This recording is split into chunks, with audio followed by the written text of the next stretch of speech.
Today is January 22, 2016, and we're going to pray and then get into things. Heavenly Family, thank you so much for the opportunity to come together and to consider the truth. Every day we are reminded of how much there is to learn and how little we know in viewing things in its true breadth.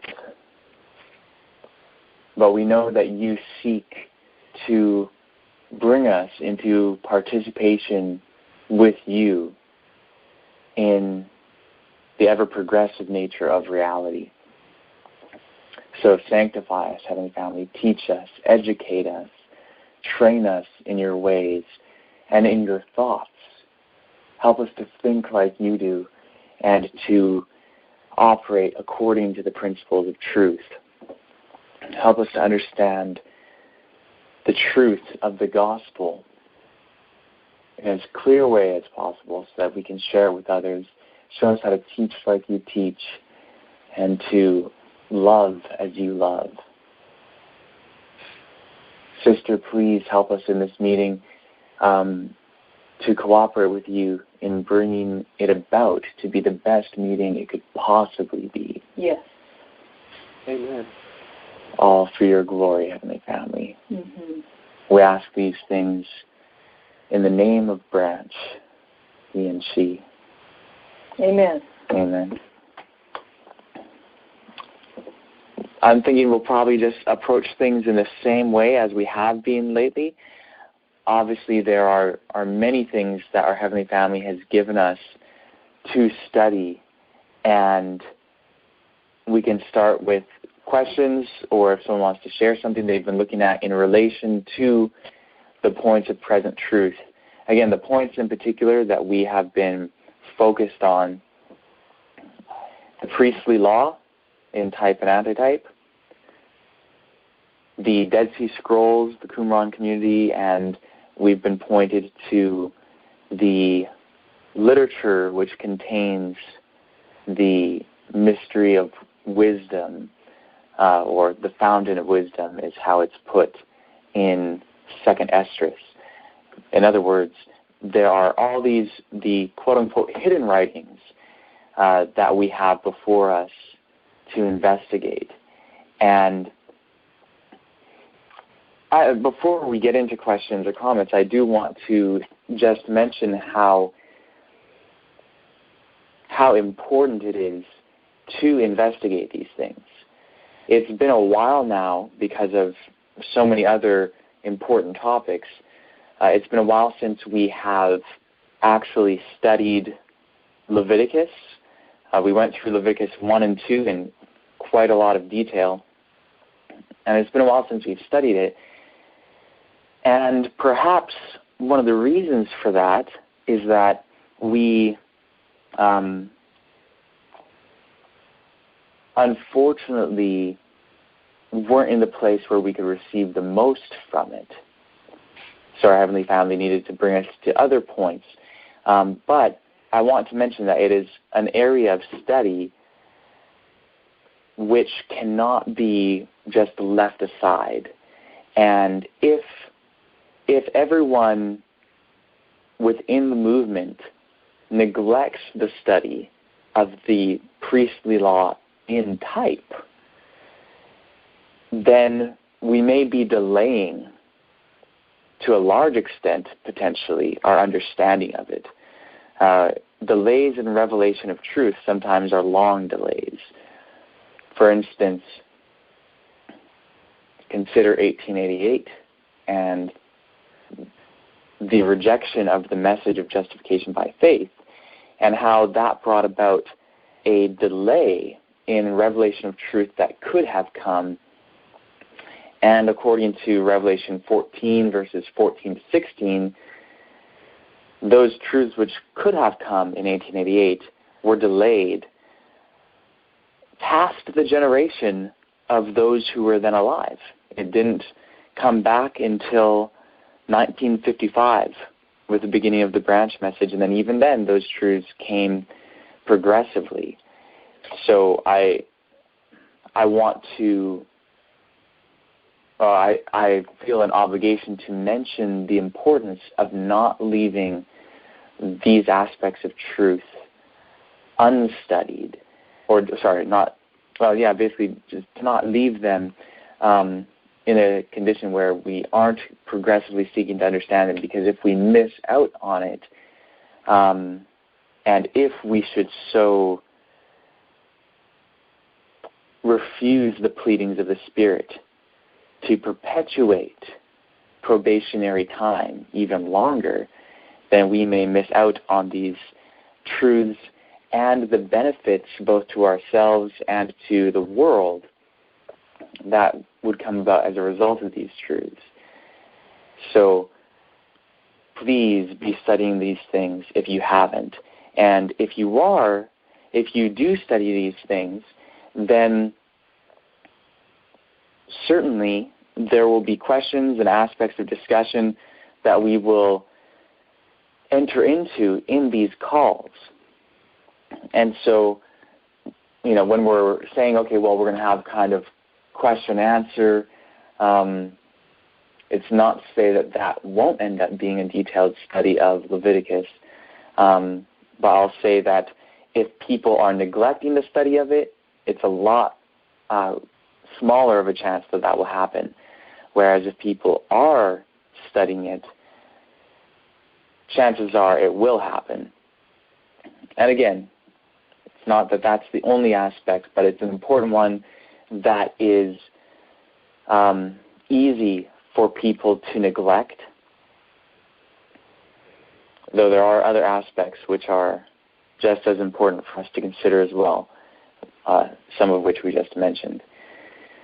So does anyone have any comments on that particular aspect or on something that you have been looking at relative to the present truth message that you either just wanted to mention as a point to start a discussion, or questions on any of these different aspects? Okay, I was looking at the Silver Trumpet, number 3, volume 1, about the Levitical priesthood, the priesthood of Zadok, and just the consecration of the priest with the bull, and how there were certain things that were burnt on the altar and certain things that were burnt outside the camp. And the things that were burnt outside the camp in the first phase of the purification was the skin, the flesh, and the dung, and that was to symbolize putting that to death, which I understand that. But then the things that were sacrificed on the altar of burnt offering was the fat, the fatty lobe of the kidney, and the kidneys, which represented reason and emotions, I believe. But what was the difference between sacrificing it and killing it? I don't really get the difference. It seems like I'm sure it's subtle, or maybe not. It's probably not subtle at all, actually. But to me, like sacrificing something to God or killing it, dying to it, it seems similar to me. I don't understand. Okay, so first, maybe I'm just going to see, because I think, and I'm not totally sure, but if I am understanding correctly, I think that's probably where people are at, studying some of those aspects in the Silver Trumpet studies on Wednesdays. Is that where you guys are at, Carol? Yes, we're on number 3, and we've gotten to the bottom of page 10. Okay. So I don't know if you've gotten to those particular aspects, but I just wanted to ask before I make any comment, or perhaps I won't need to, but I'll ask if anyone else who has been studying these things has any comments about that.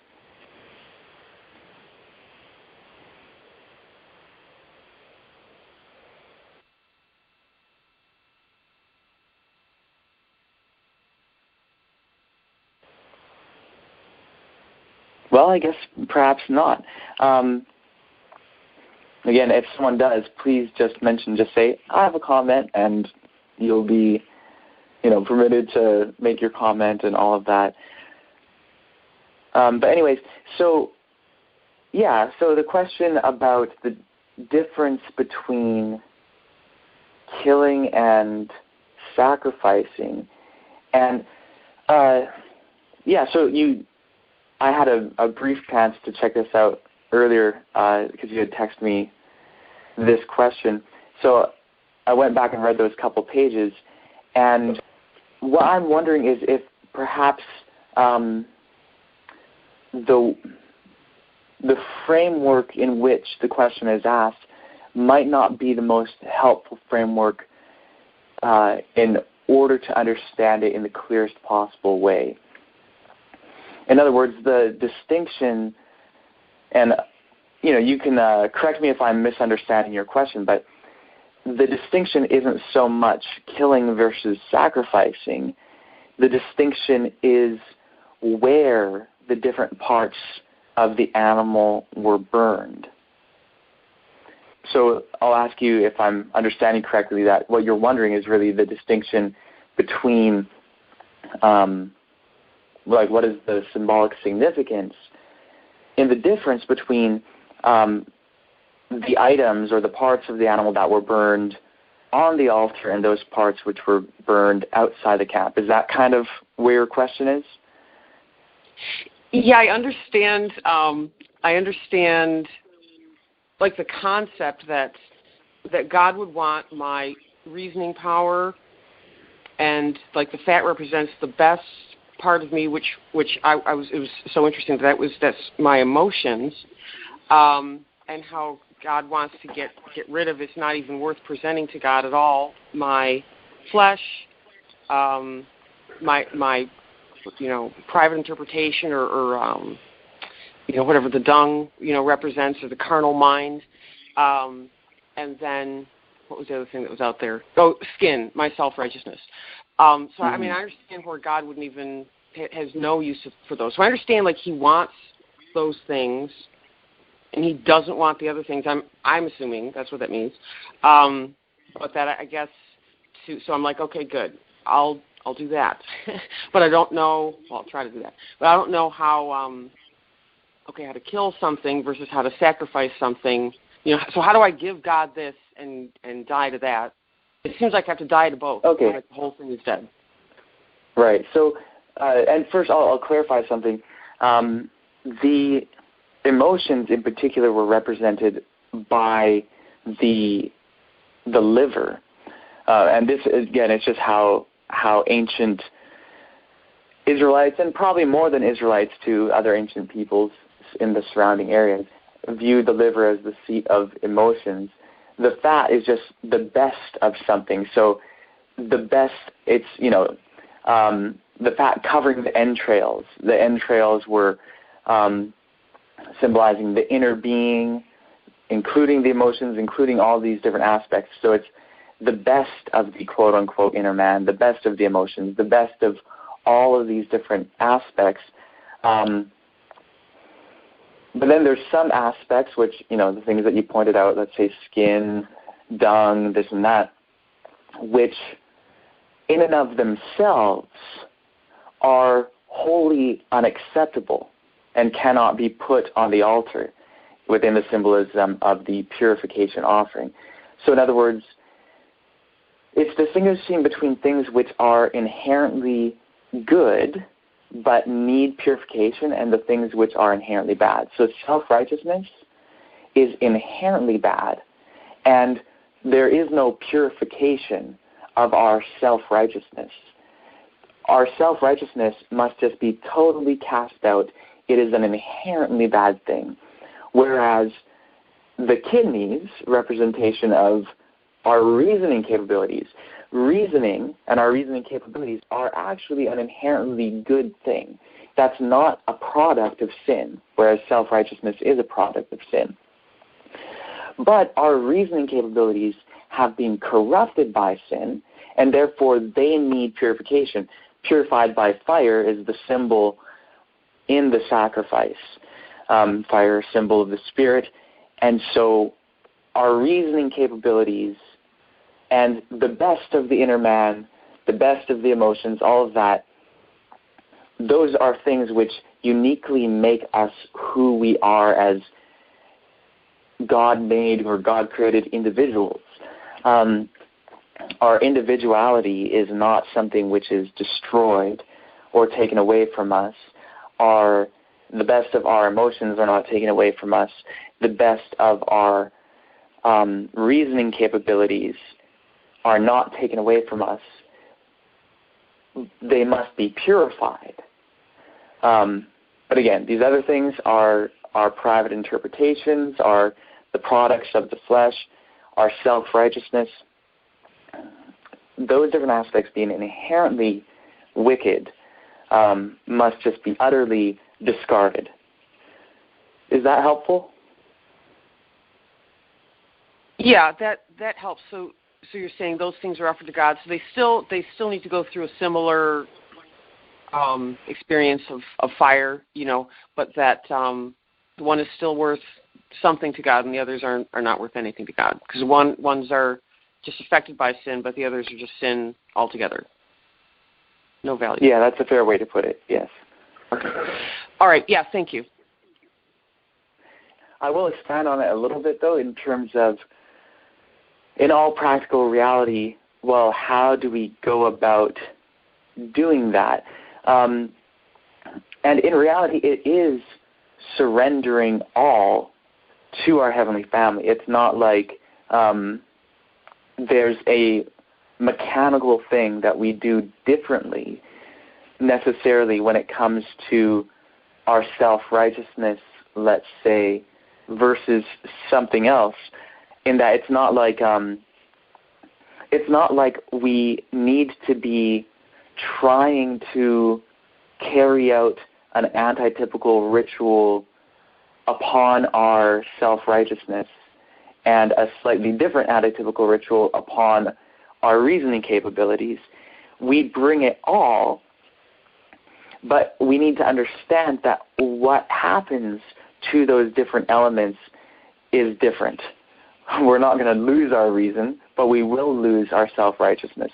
So it's kind of one of the purposes of our Heavenly Family showing us this is to show us what to expect with justification by faith, so that we know, we are actually giving up our private opinions and theories. Yes, we are actually giving up our self-righteousness. And one of the things that's important about this is that we aren't thinking, well, I have my private opinions, and that's acceptable to God, and He just wants to tweak it. No. It's totally contrary and unacceptable to God, and so therefore it must be discarded.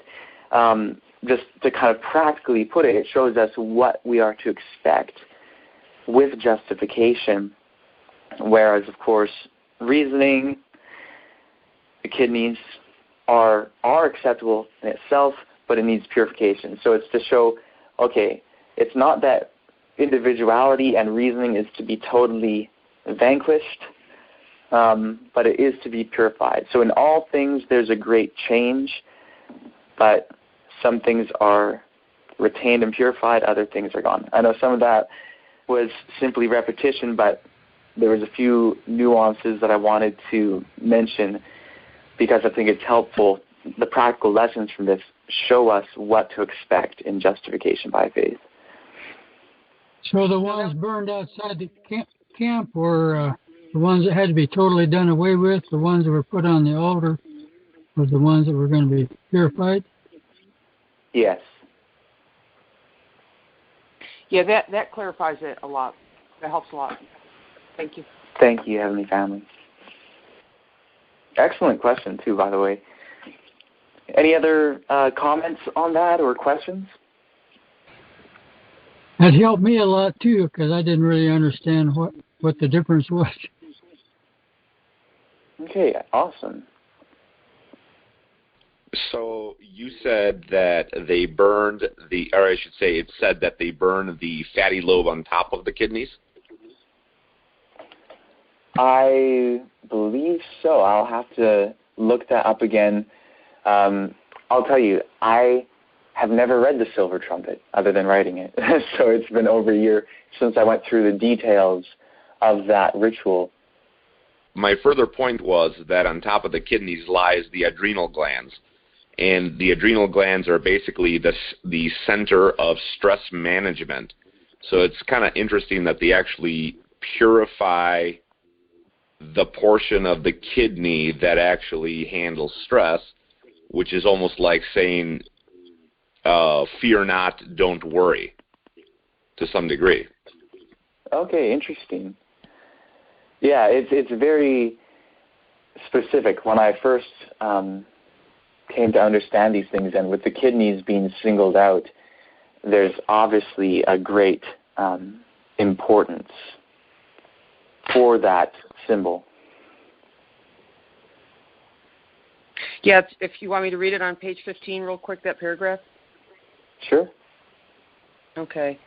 The liver and the kidneys, as part of the entrails, were anciently viewed in similar manner. The word for liver means heavy. This is understandable since, comparatively speaking, the liver is the heaviest of the organs. It was viewed as the seat of emotions.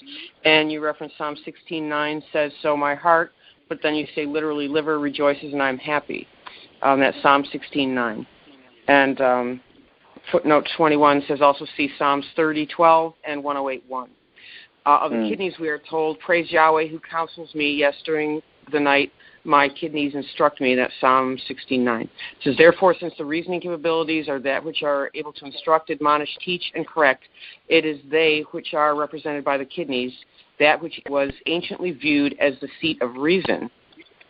And then it says, notice it was the fat of the entrails which was to be taken, not the entrails themselves. Likewise, it was the lobe of the liver, a fatty mass at its opening, which was to be offered. The kidneys, however, were an exception. Not only was the fat from them to be offered, but also the kidneys themselves. Fat is commonly used to represent the best portion of a thing. Then you have Numbers 18, verse 12, verse 29, verse 30 and 32, Psalm 81, verse 16, and Psalm 147, verse 14, and therefore shows that it is only the best of the inner man, the best of the emotions, which can be offered up as acceptable sacrifice. The reasoning capabilities, though being so vital in the making of decisions, are to be offered, flesh and fat, upon the altar of sacrifice.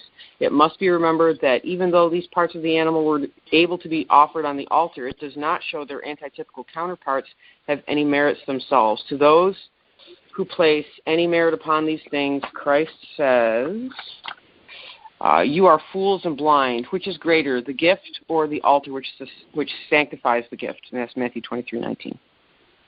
Mm-hmm. Yeah, thank you for reading that. Also, I just want to point out there was a typo for the second quotation there on page 15. In the version that probably most of you have, it says Psalm 16, verse 9 for both quotes. The second one concerning the kidneys is actually Psalm 16, verse 7. So we have that updated in the latest version of the PDF. I just wanted to mention that for you guys so you can write in the correction in your copy. Thank you.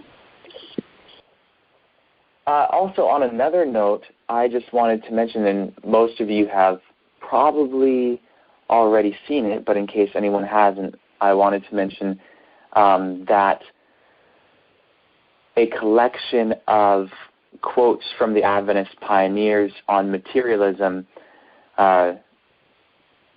just earlier this week, I went and put the notes that I had together into a booklet form, have it on a PDF, posted on Facebook and in Scribed.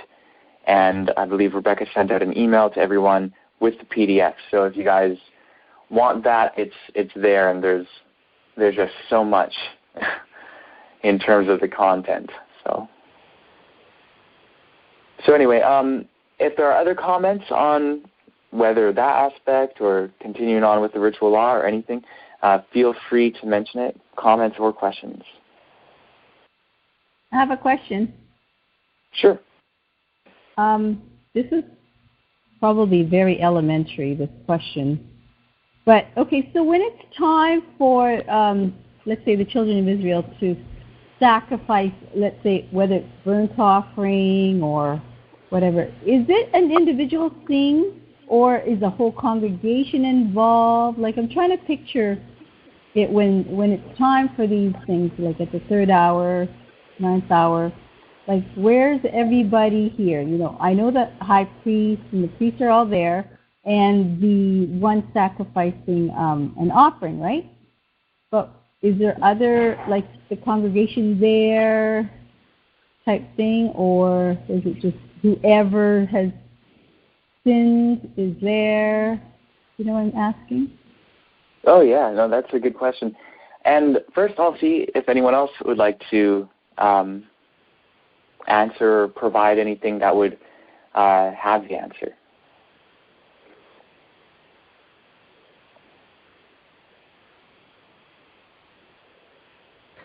I think if it was only if it's for the sins of a person that they did it. Otherwise, it was for congregation. Okay. Do you want to expand on that a little bit more? Well, if somebody had to atone or give an offering for their sin, well, they'd have to do it personally. But if it's a offering, what do you call it, the regular ones that are done every day at a certain time, then it wouldn't be everybody doing it. Okay. I can't think of the name for that offering that's the daily that they did every day. Yeah, the daily burnt offering, yeah. Okay, yeah, so I mean, the basic idea is, from what you're saying, is that there are, you know, if it's an individual, it would be just the individual, but in other sacrifices it might be different. Does anyone else have comments on that, or any scripture that they might have that would indicate one way or the other? Again, the question is, who is there during a sacrifice? Is it just the individual bringing the sacrifice and, of course, the priests? Or is the congregation gathered around as well? What's the deal?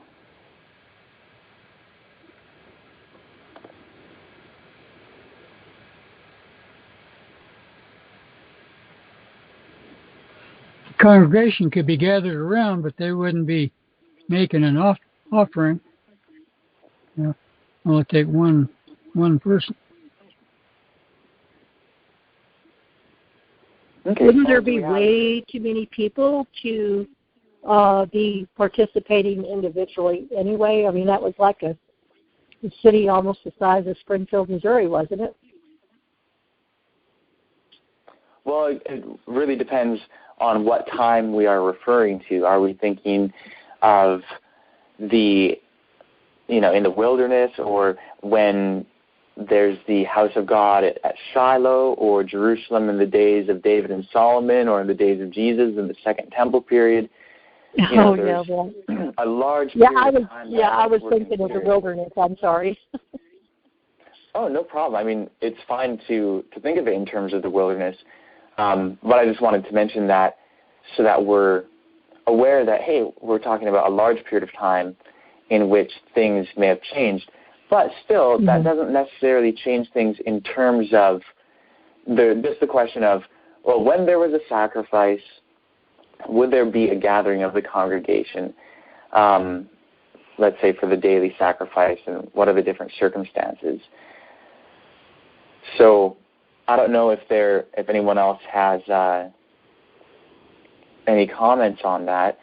And I'll just ask last time, I guess, does anyone else have comments on that? They might be standing at their door looking towards the sanctuary, or if they lived outside of Jerusalem, they might be looking towards Jerusalem at the appointed time. So here's one principle to keep in mind, and we've done this many times when we've considered a particular question that we have about the priestly law. I'll ask you guys, what is one of the first questions that we should ask ourselves? What framework are you asking it under? That's an excellent question. What framework are you asking it under? I would definitely agree that that's one of the first questions that we should ask.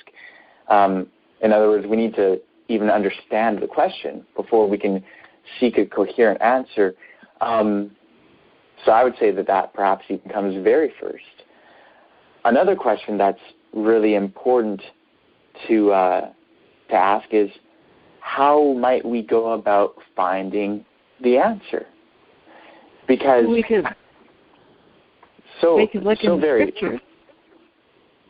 Amen.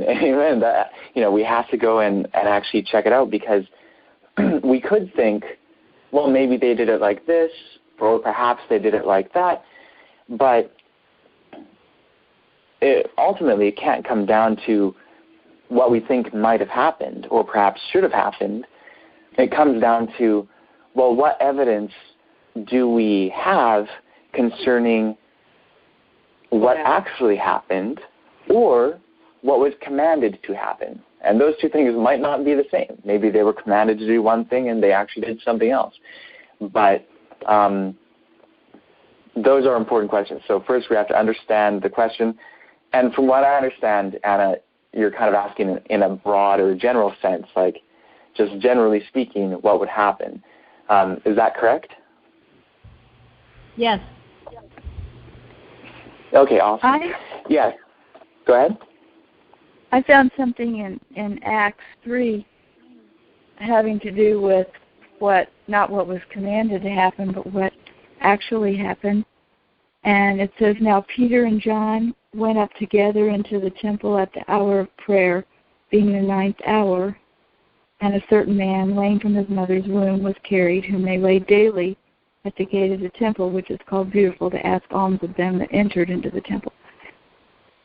So, it's not that we don't know from that they went up every day at the 9th hour, but it shows that they did at this time anyway.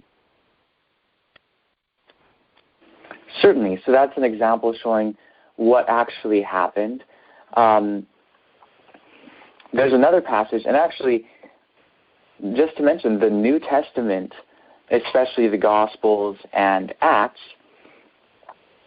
give us some really important information as to what actually happened in the late Second Temple period in Jerusalem, how people actually went about doing things. For instance,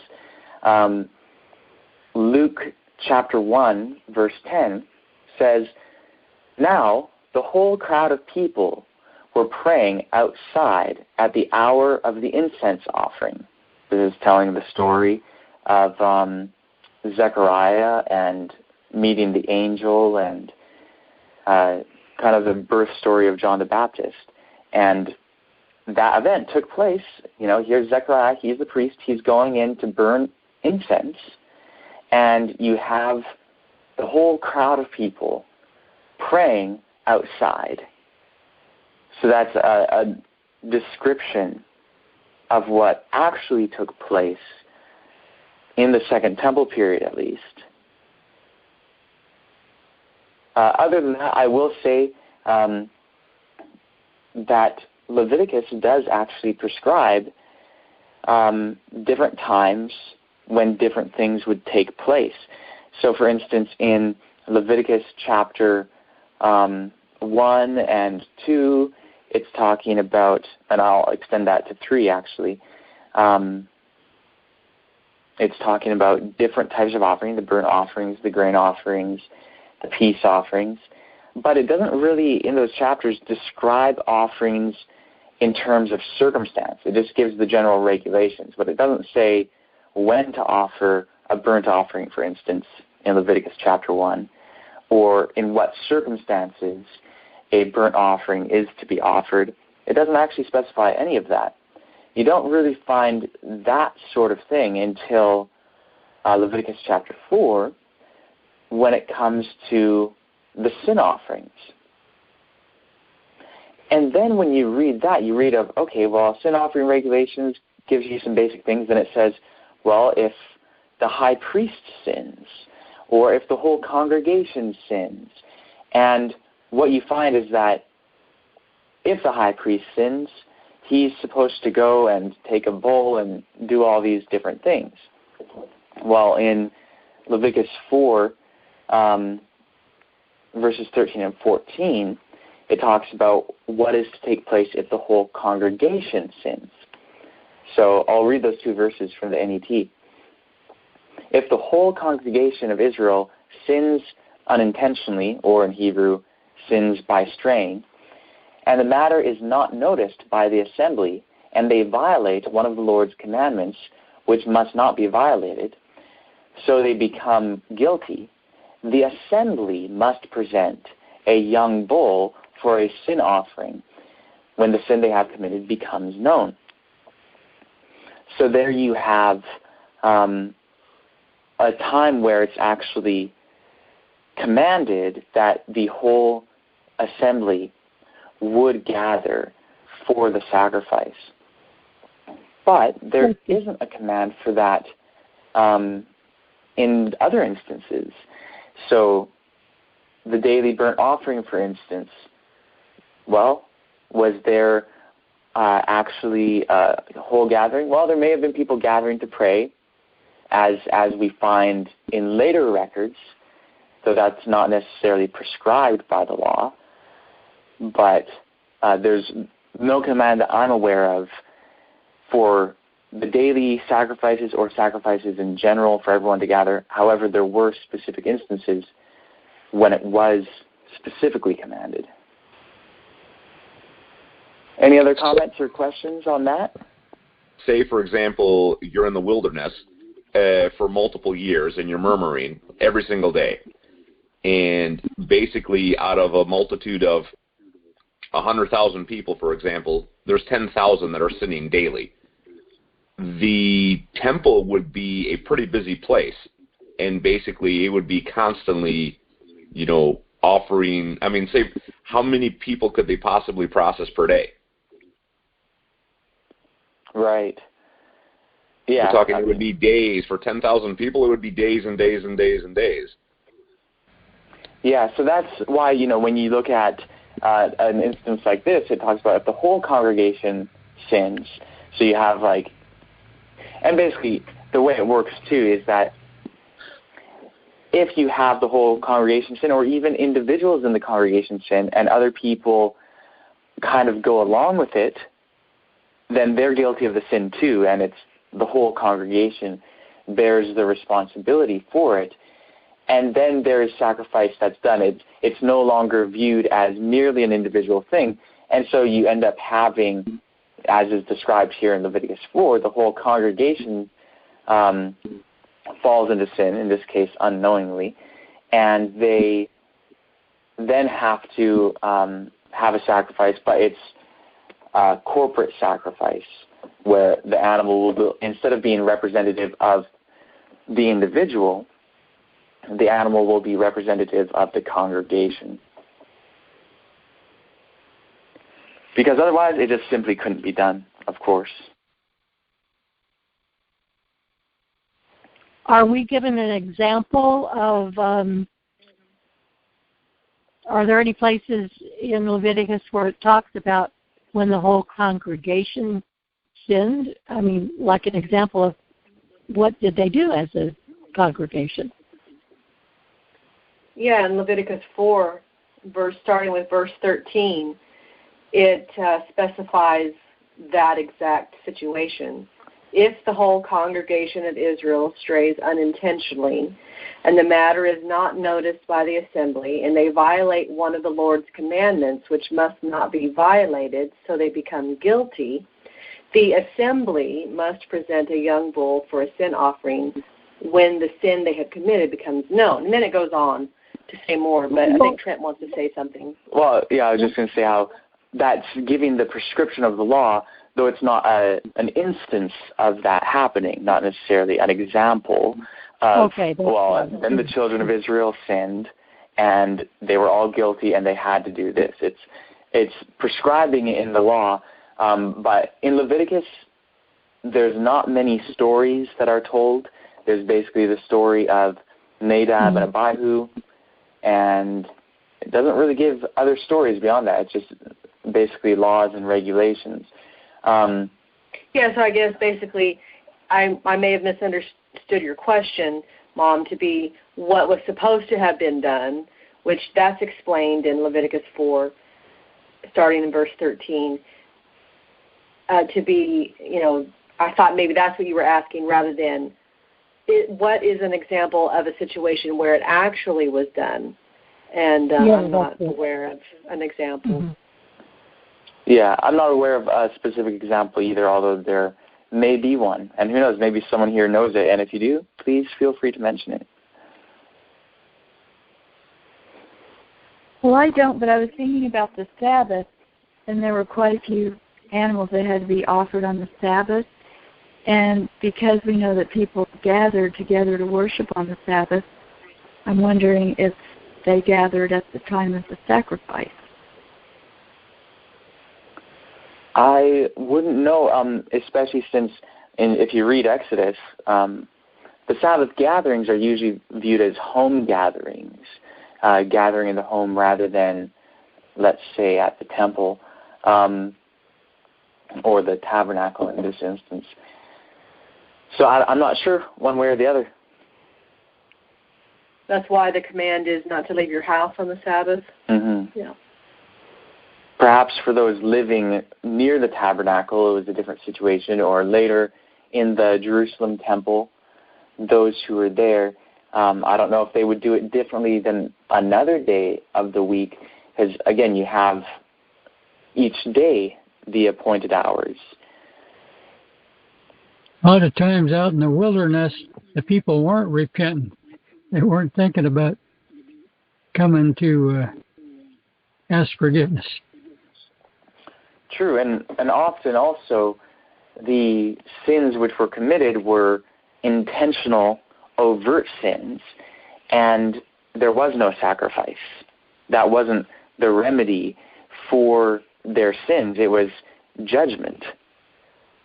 And so, for instance, like if someone committed adultery or someone murdered or something like that, the punishment was death with no sacrifice.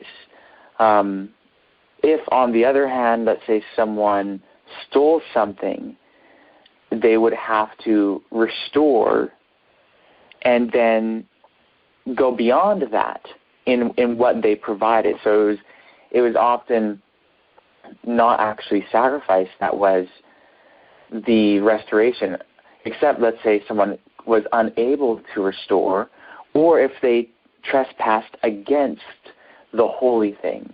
Like if someone was unable to restore to the person, or let's say the person died and they couldn't restore it to them and they couldn't restore it to any near relative, then they would restore it to the priest by giving an offering, or if the sin was in some way defiling or violating some object that belonged to the sanctuary, then it would be restored by sacrifice. This is bringing something to mind.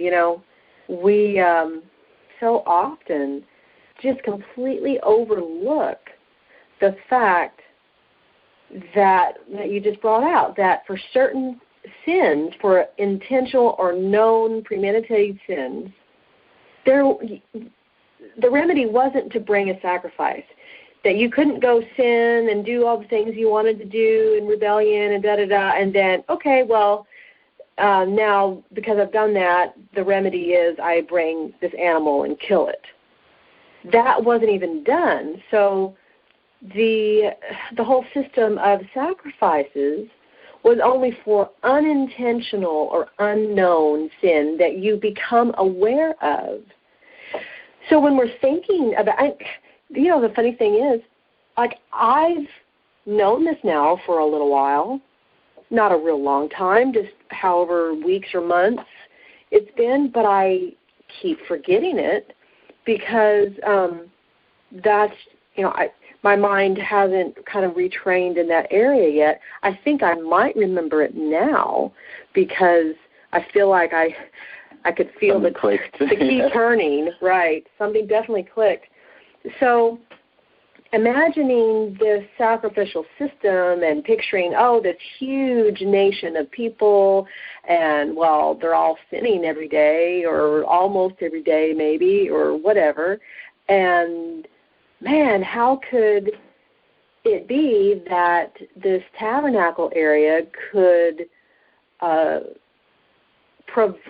supply the space and accommodations for all these people to do their sacrifices all the time?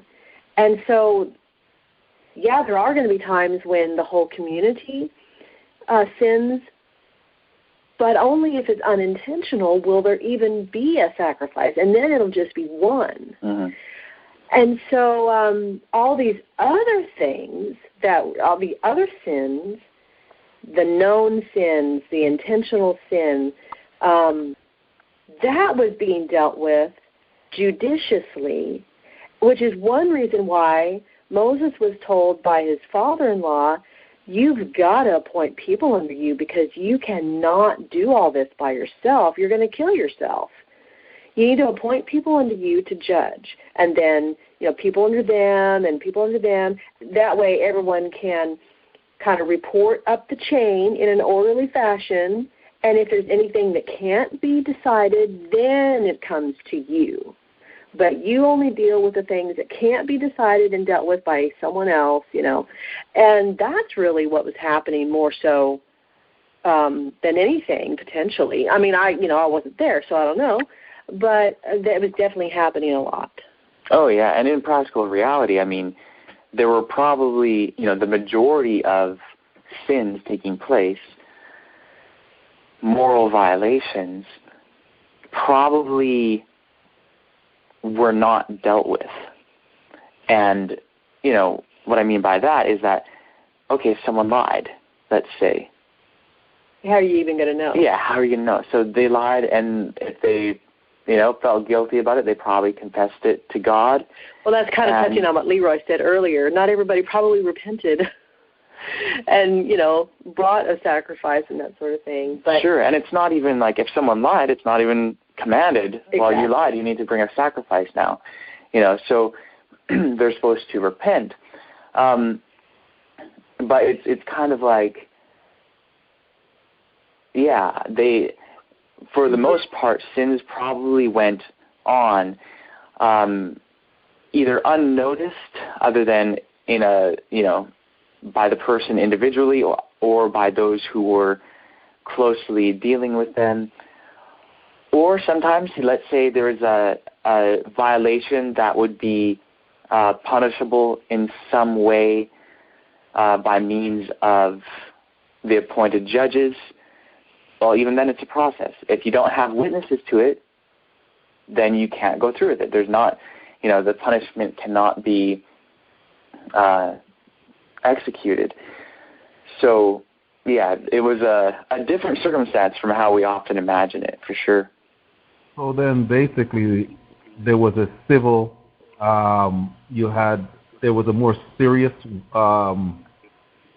sin, almost like as a congregation against God, compared to a civil, I call it a civil sin.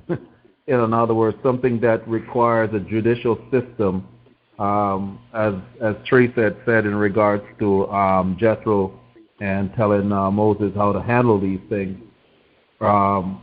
So basically there was some form of, it's basically a civil, I call it a civil sin. I'm just using the terminology.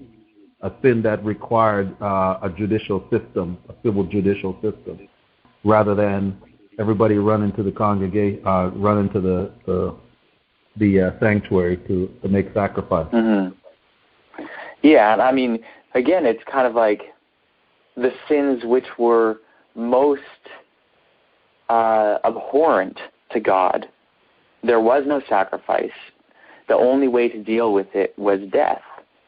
And it was the unintentional sins or the sins against the sanctuary which were dealt with by means of the sanctuary.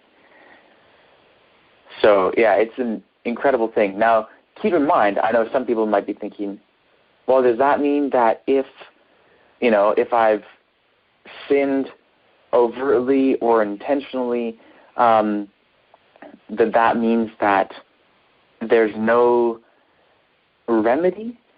One of the things that I want to mention is keep in mind, this is all dealing within the context of Israel. Let's say you have someone who isn't even part of Israel, and they're just out in another nation, and they're doing all manner of sin that if they were a part of Israel, they would have already had the death sentence.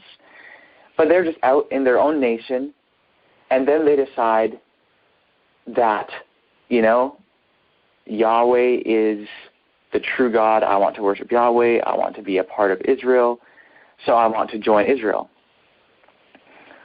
Well, then what they would do is they would go and join Israel and become circumcised, and then they would be under the laws of Israel. So to kind of apply that in terms of today, it's not to say that if we are out, we have no covenant with God, we're just in the world and we're doing all these sins, that the same laws would apply to us as would apply to ancient Israel, and that there's, basically the sanctuary service is basically not applicable to us if we're just totally disconnected with the people from God. The sanctuary service is a system within Israel to deal with sin and uncleanness in Israel. So I think that's an important distinction. Another thing, in Moses' time, there wasn't always necessarily sins. There were just two people had a difference of agreement. They couldn't come to a conclusion. Sure, there was also judicial aspects or judicial procedures that had to be carried out that were separate from a violation. Yeah. But all of these different aspects should really bring us to realize how, wait a second, this is different from how I've thought about it, and we need to understand this system, how it actually functioned, because that's the only way we are going to understand it in its anti-typical setting. It was all very logical, too, and reasonable. Yeah, there's an internal logic within the system itself. I had a question about judgment and being put to death. Why wasn't King David put to death for his sin of adultery and murder? Good question. That's an excellent question. And a question that one could ask is, should he have been? And according to the law, yeah, you'd say yes. One of the things, we read it recently, I think it was last weekend, we read this, where Ellen White explained why the laws were so incredibly harsh coming out of Egypt. And she basically says that there was rebellion and sin were just so, the devil was so pressing on the people to just go into further and further rebellion and further sin, that the only way to prevent it was to have the harshest punishments. This is a specific trial that the children of Israel had to go through in order to be permitted to enter the Promised Land, in order to carry out the task that they were supposed to do, which they didn't even accomplish as they really should have. So when it comes to David, it's a different circumstance where, in terms of the nation, it's a different national circumstance that they were in, where, just according to the record we have, and that's a perfect example, that those laws were not carried out as they were commanded in the law of Moses. So, again, you have David in violation there. You also have him guilty of polygamy, which in Deuteronomy, there's nothing that condemns that, but it just says that you weren't supposed to multiply wives just in the same way that you're not supposed to multiply horses and having just a whole bunch of horses. It says, a king is not supposed to have a whole bunch of wives. But in the temple scroll, it definitely condemns the idea of a king practicing polygamy at all. And there's a place in the Dead Sea Scrolls which talks about David and why he basically wasn't condemned for that. And the explanation that's given within the Dead Sea Scrolls is that the book of the law had been lost, and he actually did not know. And so it was a sin of ignorance, and so he was, not that the sin itself was excused, but that God winked at his ignorance, and he wasn't condemned for that which he did not know.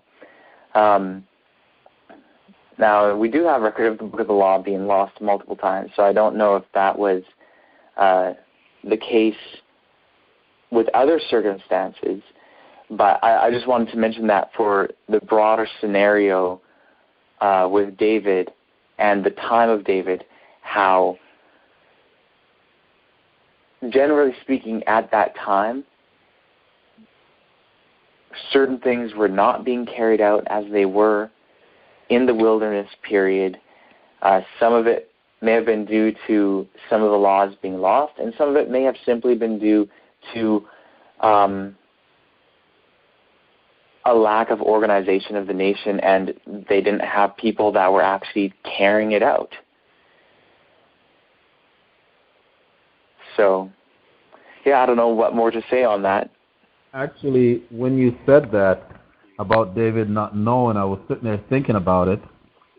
And then I remember when Nathan came into town to give him the story, and he was, he jumped up and he's like, who's this man? Let him, pay it back, sevenfold or threefold or whatever. And Nathan said, you're that man. And he had this, it was as if, it was as if he didn't really realize until actually Nathan brought it out to him. I'll distinguish a couple aspects.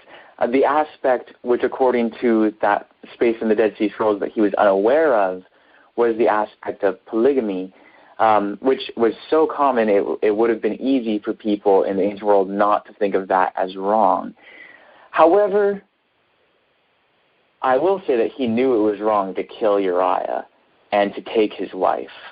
He definitely knew that was wrong, and that's why he was going about it in a sneaky way, and that's why that is the one thing that is singled out with David, wherein he was not perfect. Okay, so it was more or less of when he didn't know Nathan was addressing him. Yeah. More than it would be. Yeah, okay. Yeah, Nathan was giving a parable. That's one of the beauties of parables, actually. One of the purposes of parables is simply to lay out a principle without applying it to the specific circumstance, so that the person will see it clearly and agree to the principle, and then when they realize, oh, that applies to me, then they're brought face to face with it in a way that they can't reason it away. And so therefore they actually can get the benefit of the principle.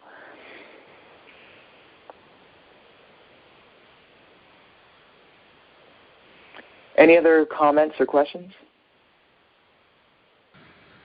Could there have been a difference because one was an absolute theocracy where God was leading the nation, where the other one was after they'd ask a king. You know, there was a king between them and God. Well, there was a loss of theocracy through Saul, but under David, they actually were under theocracy. He was appointed by our Heavenly Family in order to restore theocracy, and he was truly the vicegerent of our Heavenly Family. So that's a circumstance that they were definitely in theocracy. Later, after the Babylonian exile, even in the Persian period, under Cyrus and all that, the Jews were actually not an independent nation, and people often don't realize that. But yeah, in the days of Ezra and Nehemiah, and even earlier, Zerubbabel and Joshua the high priest, Zerubbabel was a governor of Judah under Persian rule. So Judah was actually a Persian province at that time, and he was governor under Persian rule. And so that's why in the whole Second Temple period and in the days of Jesus, of course, in the days of Jesus, they were no longer under Persia or even under Greece. They were under Rome. But after the Babylonian exile, they were always under the yoke of another government, which is why even, you know, in the time of Christ, the Sanhedrin had to go through the processes that they did in order to have him crucified by the Romans, because they could not execute death sentence within their own community because they were under the government of Rome.